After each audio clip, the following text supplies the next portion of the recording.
এই মহরের ব্যাপারে ওই যে বললাম শুরুতে, ছেলের বাপ হলে একরকম, মেয়ের বাপ হলে আরেক রকম। ছেলের বাপ হলে হাদিস বেশি বেশি শোনায় যে মহর কম হলে বরকত হবে, মহর কম হলে বরকত হবে, জিকির করতে থাকে।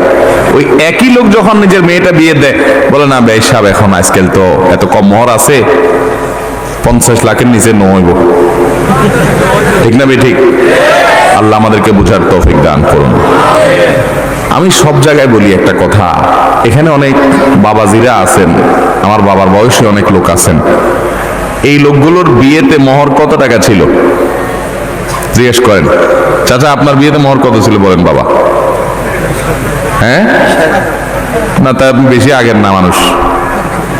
20,000 টাকা মোহর তো অনেক টাকা। হ্যাঁ ওই যে এক চাচা আছে, কত মোহর কত ছিল? 450 টাকা মোহর ছিল চাচার। 150? ওই দেখেন চাচার বিয়ে 150 ছিল। কি চাচি কি এখন বিয়ে? চাচা এদিক তাকান, 150 টাকার বিয়ে তো বেশি দিন টিকার কথা না। ঠিকছে বিয়ে? আপনার বিয়ে ঠিকছে বাবা? চাচি কি বেঁচে আছেন? বাঁচি আছে তো? আল্লাহ বাঁচাই রাখ। দেখেন 150 টাকা দিয়ে বিয়ে করছে, বিয়ে টিকে না নটিকে? টিকে। আর 10 লাখ টাকা দিয়ে বিয়ে দিচ্ছে কিন্তু টিকে না, মেড ইন চায়না মালের মতো শুধু ভাঙে। তাহলে বোঝা গেছে মোহর এক বস্তা ধরলেই বিয়ে টিকবে না বাবারা। বিয়ে টিকবে যদি আল্লাহর বরকত সেখানে। ওই চাচার বিয়ে যে 150 টাকা মোহর ধরছে, আপনারা বলবেন তখনকার 150 টাকা, বুঝলাম তখনকার 150 টাকা, এখনকার 10 লাখ টাকা তো না। 150 টাকা কি আর এখনকার 10 লাখের মধ্যে এত পার্থক্য? আপনার বয়স আর কত হবে? 60-65 এর বেশি না। তাহলে হ্যাঁ ও বাজি 75। আচ্ছা ঠিক আছে, আচ্ছা 75ই ধরলাম। তো 75 হলে 60 বছর আগে যদি উনি বিয়ে করে থাকেন, বা 50 বছর আগে যদি বিয়ে করেন, তো 50 বছর আগে 150 টাকা এখন কি 10 লাখ টাকার সমান? এত বেশ কম তো হওয়ার কথা না, অথচ বিয়েতে বরকত হয়েছে। আমি তো অনেক মুরব্বী পাইছি বলে যে বিয়ে আমার বাবা 10 টাকা মোহর ছিল, 20 টাকা 50 টাকা ছিল। বুঝলাম 50 টাকা, তখন 50 টাকা 1 বিঘা জায়গা পাওয়া যেত, বুঝলাম। কিন্তু সেটা আজকালকার 50 লাখ টাকা মোহর যে ধরা হয়, এত তারতম্য তো ছিল না। তাহলে অল্প টাকা মোহর থেকেও বিয়েগুলো টিকছে। শুধু টিকছে না, ওই চাচারা জিজ্ঞাসা করেন চাচির লগে এমন মহব্বত হয়েছে, এটা সুপারগুলো আঠার মতো, এটা মেড ইন চায়নার মতো মহব্বত টিকছে। আর আপনাদের যুবকরা এখন বিয়ে করেন ঠুস ঠুস করে, দেখেন না ইয়া বড় বিয়ে করে লাখ লাখ টাকা খরচ করে, মিডিয়া বাজি, তারপরে ভিডিও বাজি, ছবি তোলা, হান তান কিছু একটা গটায় ফেলছে উনি। আবার গটাতে গটাতে 6 মাস পরে দেখা যায় যে তালাকনামা পাঠাই দিচ্ছে। তাইলে এই মোহরের আধিক্য কখনো সংসারকে সুখী করতে পারে। এই জন্য মেয়ের বাবারা মোহর কম করবেন, ঠিক আছে তো ইনশাআল্লাহ। আর ছেলের বাবারা যৌতুক দাবি করবেন না, বিয়েটাকে সহজ করেন। দেখেন বিয়ে এত সিম্পল, সাহাবীদের মধ্যে বিয়ে কত সহজ ছিল। গেছে কথায় কথা উঠছে, এক ব্যক্তি বিয়ের প্রস্তাব দিছে, আরেকজন প্রস্তাব নিতে রাজি না। আরেকজন বলে রাসূলুল্লাহ আমি করতে পারি। হ্যাঁ তুমি করো, করে ফেলছে, সে বিয়ে হয়ে গেছে।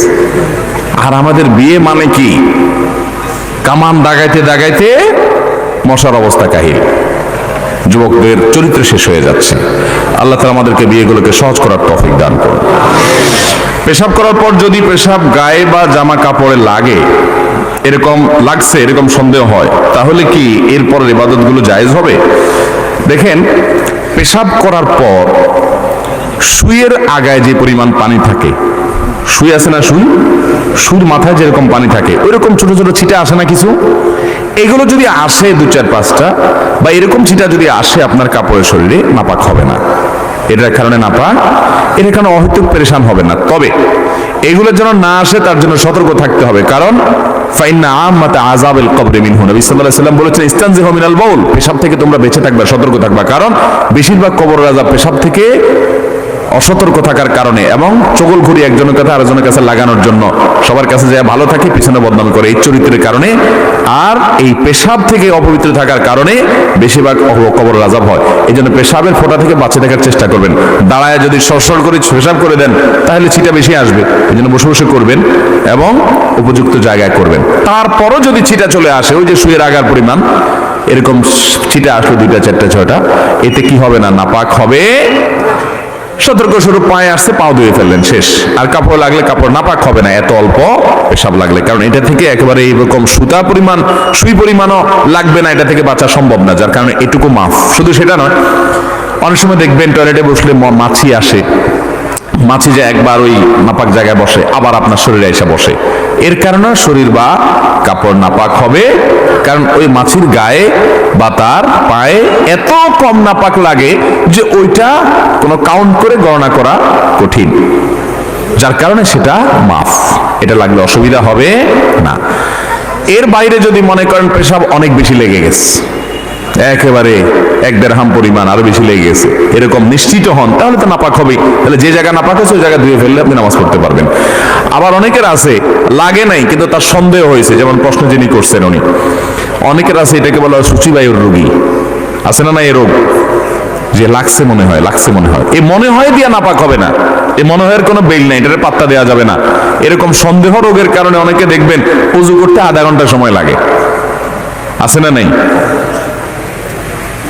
ওযু করতে আধা ঘন্টা সময় লাগে কেন? তার সন্দেহ হয় মনে হয় একটু শুকনা রয়ে গেছে। হাদিসে আসছে 3 বার ধুইতে, সে 30 বার ধোয়ার পরও তার সন্দেহ থাকে আরো। এটা সন্দেহ রোগী, এই সন্দেহকে পাত্তা দেওয়া যাবে। আপনি 3 বার ধুইবেন, ডলবেন, এরপরে যদি আপনার মনে বলে যে মনে হয় শুকনা রয়ে গেছে, ওরে বলবেন তুই দূর হ, আমি হাদিস অনুযায়ী 3 বার ধুইছি, অতএব আল্লাহর সাথে আমি বুঝুম, যা, কোনো টেনশন নাই। টেনশন করবেন না। এই অতিরিক্ত টেনশন করতে অনেকে ওযু করতে করতে নামাজ শেষ হয়ে যায়, জামাত শেষ হয়ে যায় 1 রাকাত 2 রাকাত, আছে না নাই? মুখে নিয়ত, এটা তো পড়া কোনো নির্দেশ করানো দিছে নাই। আমি একবার এক ব্যক্তিকে দেখলাম নামাজের পাশে দাঁড়াইছে জামাতে, আমার পাশে আইসা সে নাওয়াইতুয়ান পড়তে পড়তে এই অর্ধেক পড়ে আবার শুরু থেকে পড়ে, হয় নাই মনে হয় আবার পড়ে, এসব করতে করতে ইমাম বেচারা রুকুতে যায়, রুকুতে উইটা দাঁড়াই হয়ে গেছে, আর সে নাওয়াইতুর মধ্যে পড়ে গেছে, যেটা পড়ারই কোনো নির্দেশ সিস্টেমে নাই। তো যাই হোক, কোন প্রকার সন্দেহের রোগকে গুরুত্ব দেওয়া যাবে। হ্যাঁ, আপনার প্রায় এরকম হয় না, হঠাৎ করে মনে হচ্ছে পেশা ভিজা এবং কাপড়টা মনে পড়ে গেছে, সন্দেহ হচ্ছে, তাহলে ওটাকে ধুয়ে ফেলান, বাস, শেষ। আর যে ছিটার মধ্যে পড়ে ওইটার কারণে নাপাক হবে না। কোনো ব্যক্তি যদি কোনো জায়গায় কোনো ব্যক্তি বা প্রতিষ্ঠানকে দান করে মারা যায়, কাগজপত্র যদি ঠিক না থাকার কারণে সে জায়গা জনৈক ব্যক্তি দখলে নেয়, এটা কি জায়েজ হবে? দেখুন, কোন জায়গায় যদি কেউ মসজিদে, মাদ্রাসায় কোনো ভালো কাজে দান করে যায়, হয়তো কাগজপত্র ঠিকঠাক মতো করতে পারে নাই, এই চান্সে আপনি দখলে নিলেন, তাহলে এটা তো জমি আত্মসাৎ হলো, গুনাহ হলো। কাগজপত্র ঠিক থাকুক আর না থাকুক, আপনি যদি জানেন যে উনি দান করে গেছে, তাহলে আপনি এটাকে কাগজপত্র করে যে প্রতিষ্ঠানে দান করে গেছে ওই প্রতিষ্ঠানের নামে করার জন্য সহযোগিতা করা আপনার কর্তব্য। অনেক বাপে আছে মুখে মুখে মাদ্রাসাকে জমি দিয়ে গেছে, ঈদগাহকে জমি দিয়ে গেছে, কবরস্থানকে জমি দিয়ে গেছে, মাদ্রাসাকে জমি, মসজিদকে জমি দিয়ে গেছে, কিন্তু বেচারা আগের যুগের মানুষ মুখে মুখে অনেক কথা বলতো, এজ বদল করে ফেলতো, বিশ্বাস ছিল মানুষের মধ্যে। বেচারা লিখিত পঠিত করে নাই, দুনিয়া থেকে চলে গেছে। ছেলে মেয়ে নাতিপুতিরা এখন চান্স পাইছে, কই কাগজে কলম তো দেয় নাই, মুখের কথার বেইল আছে, তারা ওইটা দখল করে ফেলে, আছে না নাই এরকম?